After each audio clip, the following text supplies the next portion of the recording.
Mheshimiwa, baada ya marekebisho hayo tunaendelea na uchangiaji. Mheshimiwa Aida Joseph Kenan kwa dakika zisizozidi 5 na utafuatiwa na Mheshimiwa Anatropia Theonest kwa dakika zisizozidi 5.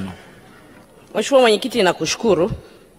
Ofisi ya Rais TAMISEMI, tukifanya vizuri tunamtendea haki mwenye jina mwenyewe.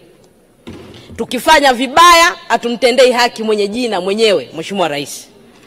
Mheshimiwa Mwenyekiti, kwa sababu muda ni mchache, ni aibu mpaka leo bendera ya taifa, picha ya Mheshimiwa Rais kuambia shuleni wanunue. Pelekeni, na inawezekana tuhitaji malaika Gabrieli. Jambo la pili, upande wa TARURA.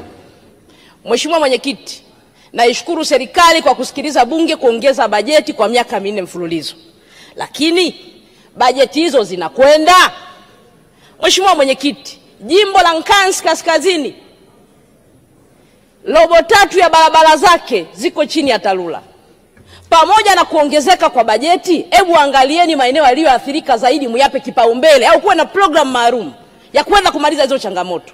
Mheshimiwa Mwenyekiti, wakati nazungumza hapa mwaka jana niliwaambia kuna kivuko kimoja ambacho kimekuwa kinapelekea vifo vingi vya wanafunzi. Nikawaambia mnasubiri mpaka nani afe mchukue maamuzi. Nashukuru mmetewa fedha kidogo. Ile barabara haijakamilika. Hatutaki tena watoto wetu waendelee kufa pale. Hatujui wale wanafunzi watakuwa nani kesho. Tuheshimu ndoto zao, tuweze kujenga hicho kivuko kati ya kata ya Isunta na kata ya Namanyele. Tuweze kumaliza kwa wakati. Jambo lingine, natambua uwekezaji ambao umefanyika kwenye wizara hii.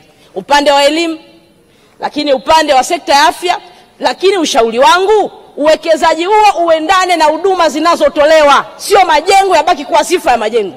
Huduma hizo zitolewe kulingana na uwekezaji uliofanyika. Jambo lingine, Mheshimiwa Mwenyekiti, upande wa elimu tuangalie sana, kuna mikoa ambayo ilikuwa nyuma kielimu. Lengo keki ya taifa tuigawanye kote, kwa maeneo yale mengine yapewe kipaumbele zaidi. Jambo lingine, Mheshimiwa Mwenyekiti, ni uchaguzi wa serikali za mitaa. Tulitumia bilioni 254. Fedha kutumia sio jambo baya. Nini kilienda kufanyika? Mheshimiwa Mwenyekiti, Mheshimiwa Mchengelo ameshafanya kazi kwenye wizara hizo nyingine vizuri kabisa, na hata wizara ya TAMISEMI maeneo mengine na usimamizi vizuri kabisa.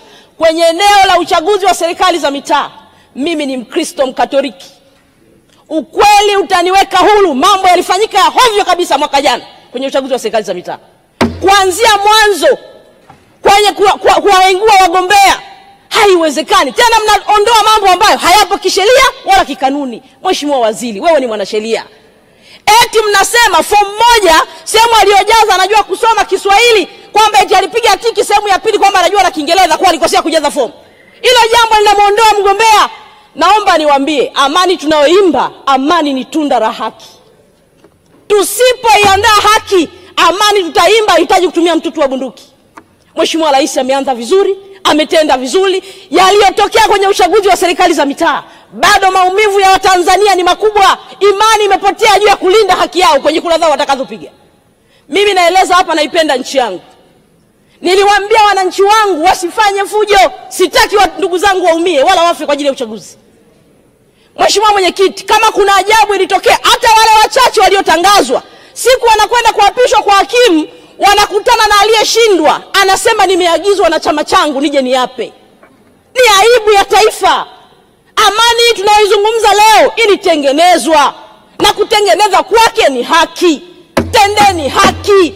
Mheshimiwa Rais amefanya mambo yake mazuri, wasubiri wananchi waamue na haki za watu zilindwe. Maamuzi yao yaheshimiwe. Hakuna mtu leo mnaona mambo yanazungumzwa hapo. No reform, no election. Hayaji tu, ni mambo yamesababishwa na hayo maumivu ambayo watu wanazungumza. Kuna majibu yatolewe. Hakuna mtu ambaye anaweza kuvunja amani ya nchi. Tukivunja tunaenda wapi? Taifa ni la kwetu sote. Yaliyojitokeza kwenye uchaguzi wa serikali za mitaa, tusione aibu kwamba tulikosea, tujisahihishe. Turudishe amani ya taifa letu. Turudishe haki ya mpiga kura.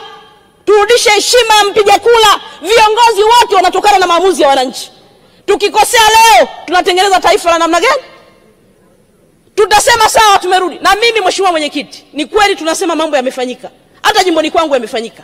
Nataka nirudi kwa haki, wananchi waamue kwamba aidha tunakurudisha bungeni, sio kwa sababu fulani amesema. Wananchi watakuwa na mbunge waliyemchagua, diwani waliyemchagua, wanaweza kumkosoa kwa makosa anayofanya. Leo tukitumia mgongo wa nyuma, tukatumia mamlaka, amani hii tutayubili leo. Tunayoyubili leo hatutatumia mtutu wa bunduki kuirudisha, tutairudisha kwa kutenda haki, na haki ndio tunda la amani. Ndio ushauri wangu kwenye eneo hili, bila hofu yoyote. Kama Mkristo nitawashauri, tumetoka huko na wote tuna dini humu ndani. Makosa yaliyofanyika tukubali, yalifanyika ni makosa, tuilinde nchi yetu kwa kutenda haki, na haki ndio tunda la amani. Asante Mheshimiwa Mwenyekiti. Asante Mheshimiwa Aida kwa kuheshimu muda. Mheshimiwa Senga nilikuona, lakini kwa kuzingatia changamoto ya muda nitaomba uniwie radhi. Asante sana Mheshimiwa Senga. Mheshimiwa Bunge, tunaendelea na Mheshimiwa Anatropia Theonest. Ajiandae Mheshimiwa Abdalla Dadi Chikota na Mheshimiwa Stanislaus Shingoma Mabula. Nakushukuru Mheshimiwa Mwenyekiti. Nitaanza kwa kutoa pole kwa waumini wa dini ya Kikatoliki ambako mimi pia ni muumini kwa kumpoteza kiongozi wetu ambaye ametangulia mbele ya haki. Tuendelee kumwombea pumziko jema ili naye atakapofika huko azidi kutuombea. Lakini pia niendelee kwa kueleza kwamba ukisoma hotuba kuna maeneo ambayo ninajaribu kuyaquote kwa sababu ya muda, najua ni dakika 5. Waziri amesema au ameandika, tulipotoka kulikuwa na vumbi. Hapa alikuwa anaelezea rami. Tulikotoka kulikuwa na vumbi, lakini leo tunatembea kwenye rami. Tulikotoka kulikuwa na miteremko isiyopitika, leo tuna barabara zinaunganisha ndoto na fursa. Kuongezeka kwa barabara za changarawi kwa asilimia alizozitaja, anasema hivi ni viunganishi vya matumaini. Unavyosoma vyote alivyovisema katika jimbo langu la Kyerwa ni kama havina uhusiano. Na wakati mwingine nikiwa nasoma najiuliza, hivi tuna Tanzania ngapi? Natambua kwamba resources zinaweza zisitoshe, lakini resources zitakuwa na maana kama zikimgusa mmoja mmoja, kama zikigusa jamii, kama zikigusa wilaya, kama zikigusa jimbo.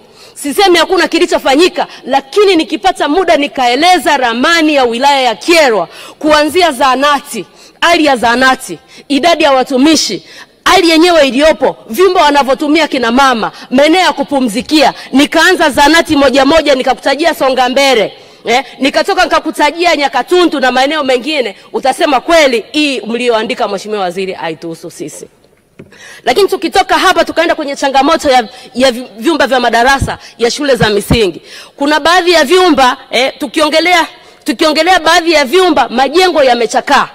Maeneo mengine sawa mmejenga, lakini sisi ukijenga maeneo mengine na kwenye wilaya isiguswe, wananchi hawezi kuelewa unachokisema. Kwa hiyo bado tuna vyumba vingi ambavyo ni chakavu kwenye maeneo yetu, nikianza kwenye shule ya msingi Songambele na maeneo mengine kadha wa kadha ambayo kwa sababu na dakika 5 sitayataja. Lakini wito wangu naotaka kuutoa, wananchi wametumia gharama zao kujenga magofu. Tuna magofu ambayo yana wastani wa zaidi ya miaka 15 mpaka 12. Serikali tunaomba mwende mmalizie hayo majengo kwa sababu wameajenga kwa maumivu makali, wamejenga kwa kufungiwa, wamejenga lakini leo ameshindwa kuisha. Naomba tutie nguvu kuhakikisha haya majengo yanakamilika. Lakini sio hivyo tu. Changamoto ya vyoo. Leo katika karne ya 21 wakati ukijisifia kuna maeneo kadha kadha mashule ya msingi kwenye maeneo yetu yanafungwa kwa kukosa vyoo. Orodha ni ndefu, muda hautoshi, lakini waziri akitaka nitampatia. Vyumba vinafungwa, shule inatishiwa kufungwa kwa sababu haina matundu ya vyoo. Kuna shule moja ya msingi ambayo iko kata ya Nyakatuntu, wana matundu mawili ambao haya matundu wanatumia walimu na wanafunzi, matundu mawili ambao mengine ameshazama. Hiyo tunaongelea karne ya 21. Lakini pia tuende kwenye habari za barabara. Nyie wote mnajua nimekuwa niongelea changamoto ya TARURA wilaya ya Kyerwa kwamba bajeti ya TARURA wakati mwingine haitoshelezi kwa sababu ya nature ya kijiografia na maeneo yetu. Kwa hiyo ni lazima tunapokuwa tunaongelea hizo quick wins zisambae kwenye maeneo yote, na hasa maeneo ambayo ni ya kimkakati. Ukija kwenye wilaya zetu zina uchumi, zina rutuba, zina kila kitu. Kama serikali ikiwekeza, kama serikali ikitoa maendeleo, ina maana sisi tutafika mbali. Naomba hayo niaache, nije kwenye kazi ambazo ameifanya Mheshimiwa Rais. Mheshimiwa Rais ni mmoja kati ya champion ya maridhiano. Mheshimiwa Rais amekuja na kitu kinaitwa 4R. Sisi wengine tuliamini kwamba nchi ilihitaji mwanamke katika wakati sahihi kuiponya, na akaja na 4R zake, akasema kuna reconciliation, resilience, reforms, rebuilding. Hizo ndio 4R ambazo zimemdefine Mheshimiwa Rais duniani. Sasa leo kinachotokea kwa watu wa chama changu Chadema, wanasema no reform no election. Mnajua imetoka wapi? Kwenye ile 4R ya Mheshimiwa Rais ya 3 wamesema wanataka reform.